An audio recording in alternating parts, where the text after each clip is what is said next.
Hello and welcome to the Buuzerbeater Show, episode 104. My name is David Jones, and today we're going to talk about the playoffs. So first of all, the Hawks actually, in the first two games they played, right? First two games. Just let me check if I'm not telling any. Yes, first two games. The first two games, the Hawks couldn't score with Trae Young because Trae Young actually he got double teamed up court, and then it's simply like his teammates don't exist. And that's what you saw. Like he had no place to pass, nowhere to pass the ball. His teammates were simply just gone. And that's what the Miami did the entire game. And also game two, they just trapped him. In game one, he only had 8 points. I don't know how many he had in game two. 25, that's better. Oh, Bogdanovich had 29. They were only behind 10 points. But in game one, you could just see they were just completely outmatched. As soon Trae Young is done, the point guard, it's in game one, it was just over. I mean, we're going to see what's going to happen in game three. If it's similar to game two, which was a little better for the Hawks, maybe they can turn it around. But I just don't see. I mean, Miami, their defense they're so impactful, and they've really, they don't back off. Even in the last quarter or something. I saw that in game one. It was so incredible. They wouldn't back off. Like, they were, even like as the starters were off the court, they were not backing off. And praise to Jimmy Butler. He defended, but like Jimmy Butler, he just goes to the basket. You saw that alley-oop and one. Bro, he's just a bucket. I mean, it didn't really look like that in the regular season, but what's good about Jimmy Butler is he just makes bucket. He doesn't do anything fancy around the basket. He just goes to the hole, scores, and that's what he's supposed to do. That's the reason why Miami got him, and that's why he's their star player. It's that simple. And he's unselfish. He doesn't mind if his teammates also get more points than him. He's probably next to Kyle Lowry, who's also on the same team. One of the unselfish players in the team. And if they continue this defense, I could actually see them going to the finals even. I mean, if Boston wins against Brooklyn, which Brooklyn is down by 2, but at this point it's 2-0 Celtics series. I would say Miami could have a chance against Boston. I mean, Jason Tatum, when he gets double team, 2 players go to him. It's definitely he's better in it. He knows what he's doing more because his handle has become better and his decision making has become better. He's become a better passer. But still sometimes you can see, even in this season at the beginning. I mean, the season for the Boston Celtics changed, but you have to remember there are still some situations where Tatum is like, I don't know what they're supposed to do. And especially against tough teams like Miami. Right now, I would give Boston just a slight edge because they have more offensive talent. But I could also see Miami winning. Like I wouldn't say Miami's completely out of the conversation to make the Eastern Conference Finals. I just don't see the Hawks winning. Because the thing about last year was the rules were different. You couldn't just like tangle yourself onto your opponent, what Trae Young did a lot, and get a foul. And you also just couldn't. I mean, their play style is fairly simple. Do a pick and roll with Trae Young most of the time. Do a high pick and low. And then just pass to Clint Capella. And Clint Capella's hurt. And teams have just figured it out. It's fastball. It's very similar to the 2000 Suns. But the teams have figured it out. At least Miami has. And that's also the reason why they were the 10th seed and not like somewhere higher. So I would say Miami would win against the Hawks. So, Boston versus Celtics. Especially Kyrie. I'm going to talk about the Celtics, but Game 1 was crazy. Brooklyn trailed behind. They came back in the fourth quarter. Kyrie had some amazing threes over Marcus Smart, the defensive player of the year. And then he got double teamed up there, and then Kevin Durant had to fire up a weird shot. And they were up by 1. And defense, and then they went back to, like, Jaylen Brown dribbled the ball inside. He passed it out to Marcus Smart. And then Jason Tatum and Jaylen Brown did something where they switched their mans. So Jason Tatum had Kyrie on him. A clear mismatch. Then Marcus Smart passes the ball to Tatum, and he just does a spin around, and then a layup to win the game. It's just the defense of Brooklyn is simply not good enough for a team like Boston. And if you could switch that easily to get the easy mismatch, and Kyrie can't guard that guy, then you have a problem. Regardless how good Kyrie was in Game 1, regardless how good he was in Game 2, regardless how good KD was, they still lost the 2 games, and Game 1 was, although Kyrie had an amazing game with almost 40 points, I think he had like 39 points. If you lose because of a defensive mispossession, because one guy can't guard one other guy, then you have a problem. Because they could do that over and over again. I wouldn't say Steve Nash is a good coach, but I wouldn't say he's that good enough to just switch the man and do specific defense rotation to like in that short of period of time to let those easy buckets not get in, or don't even have a chance to get those easy buckets. And how Kyrie has been acting is just completely the crowd booed him. He's throwing middle fingers. He's doing like he's scratching his hair. He's throwing middle fingers at the fans. Like, everybody could see that, bro. Everybody. What are you doing? The NBA could see it. You got fined $50,000. You got fined $50,000 for taunting the fans, for throwing middle fingers. And then somebody said after, when he went to his locker room, Kyrie, you suck. You know what he said? Suck my dick, bitch. Oh my god. Bro.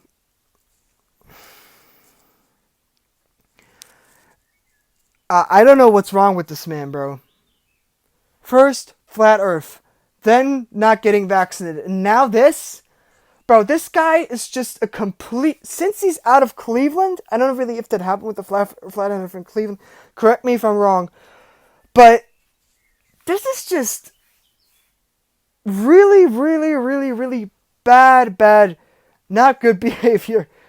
And I mean, I'm not that guy that says, oh, you have to act a certain role model. I don't. But throwing middle fingers and just not being a good sport about... Like, they're booing you because you promised them in 2018 that you're going to stay there for the rest of your career. And then you said, a year later, 2019, you said, oh no, I'm going to go to Brooklyn. Bro, What what what should these fans do? They can't just say, "Oh yeah, Kyrie, forget about it. You're good." No, they won't say that. They will boo you. You have to get clear with that. And don't do like cry face and scratch your head behind the back and do a middle finger. I get it. It's Boston fans. I don't like Boston fans either. I mean, maybe as persons, maybe as people, but just as what they're saying, a lot of Boston fans, as their opinion, it's just delusional. It's just delusional. I mean, it's just stupid, bro. It's delusional. It's really. I already talked about this with Ben Simmons, Bill Simmons, when he talked about 1986 Boston Celtics being the best team of all time. We're not gonna get into that again. Just for the record, it was a stupid take, a really stupid take. But you just can't be doing that, bro. Kyrie, like, what the fuck? So, Utah versus Mavs. Bro, I'm sick and tired of the Utah Jazz, bro. Oh yeah, we're gonna win 70 games this year. Yeah. Oh, we're just the 5th seed. Oh shit. Wait, are they the 5th seed or the 6th seed? I don't want to say anything wrong. Please load.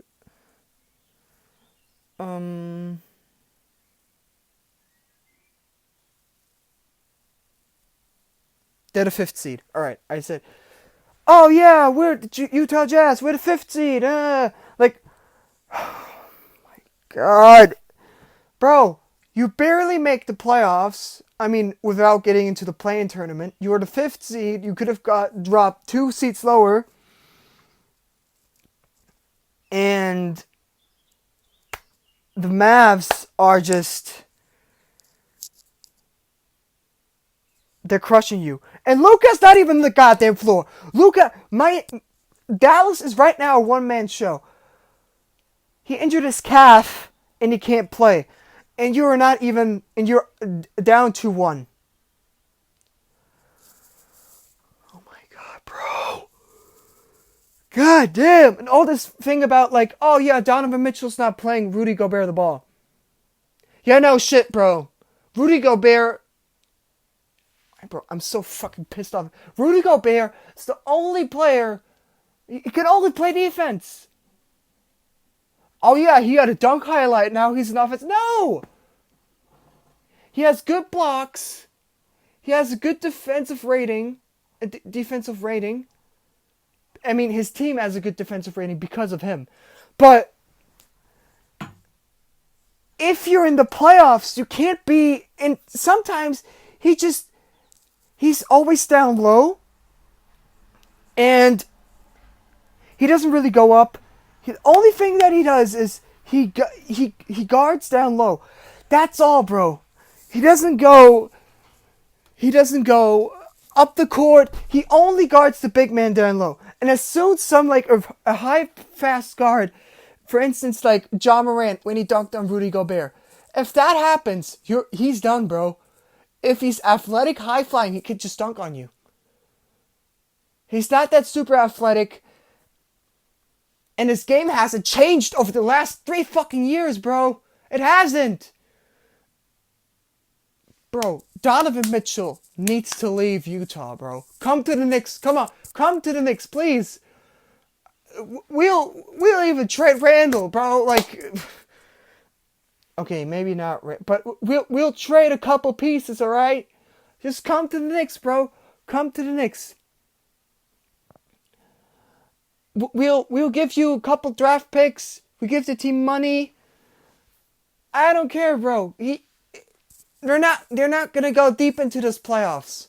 They had high expectations, and now they're down 2-1 to a team that doesn't even have their star player on it. Bro, you're playing against Tim Hardaway Jr.'s not even on the floor. Oh my God. Bro, it's really not looking good for Utah. And it's a fourth quarter collapse every time. Game 2, fourth quarter collapse. Game 3, fourth quarter collapse. The only game that won was Game 1. And that they almost lost at 2. And thank God for Donovan Mitchell and Mike Conley for that team. It's and Rudy Gobert and Donovan Mitchell having beef, and then saying, "Oh no, it's not crushed, bro. They're capping, bro." I mean, it's just not good. It's not a good situation in Utah right now. The dumpster fire in Los Angeles. It's the last topic for today. The dumpster fire in Los Angeles. So, as you figured out, Los Angeles is in a very, very bad position. So, for the 2010s, I mean, the last championship that they won 2010s was 2010. So, at the start of the decade, they were really, really bad. Kobe was aging. They were getting new players, but they still had to develop. It was all not really looking that good. And so, they decided in 2018 to trade for LeBron James.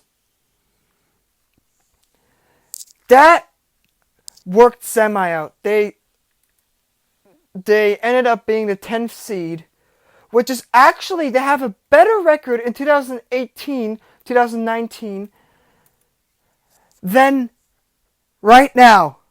Bro, they were supposed to be a super team, bro. They're the 11th seed. They have Russell Westbrook, Anthony Davis, and LeBron James on that team. And they couldn't pull it off.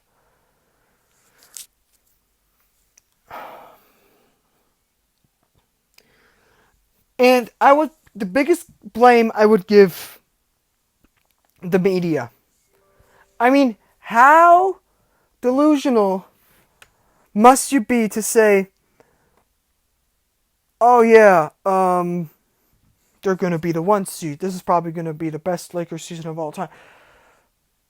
Can we stop comprehending the future? You do this every time. And I know you do it because of attention, because you want to have publicity. But bro, it's bad every fucking time.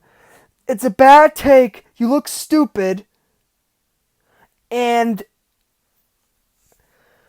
oh my god, bro. It's a dumpster fire. Then they didn't make the playoffs in 2019. But then they won the championship in 2020. So they were like, oh yeah, this is good. The Lakers are back. We won a championship after 10 years. Blah, blah, blah, blah. And then this happens. They barely make the playoffs last year. Lost in 6 games against the Suns. 6 games, yeah. And then they don't even make the playoffs this year. And I'm also giving a blame to Russell Westbrook and Frank Vogel. Frank Vogel, because he didn't really change up the coaching style. I wouldn't give him that much. I mean, he's not with the Lakers anymore, as he said. But also a lot of blame. Like, he says, oh, you can't expect from me to have 25 points per game, triple-double every time. No, the reason why the Lakers brought you to the Lakers was so LeBron can have he doesn't have to do all the work by himself. Bro, LeBron is in his 19th season, for crying out loud. Bro, next year's going to be his 20th season in the NBA, and he's still balling like he's 28. Bro, please stop. Stop it. And stop all these Russ stands to say, oh yeah, it's only the first few games, but I also was that. But at least at some point I acknowledged that that Russell Westbrook is not good for this team. He doesn't fit well. He's not playing defense. He's standing there. He's not really contributing. He has a horrible field goal percentage. He has a bad decision making. He has a lot of turnovers. That's not what you're supposed to do if you want to help out LeBron. That's absolutely not what you're supposed to do. And Westbrook, oh my God, bro. How delusional do you have to be to say, oh yeah, I am supposed to be in this position? Haven't the Lakers told you what you're supposed to do? And if you're the only player on the court, you're losing against Spurs, the Pelicans, OKC, and back-to-back games. What the fuck, bro? What is happening? I don't know where the Lakers are going from this, but it's just not looking good. I don't know what they're going to do. It's just not looking good. I hope you like this podcast. I know there was a lot of screaming today, but I just had to get some things off my mind concerning the NBA. I hope you like this podcast. Leave a like. Subscribe to the channel. And of course, turn on notifications. And I'll see you all next time. Peace!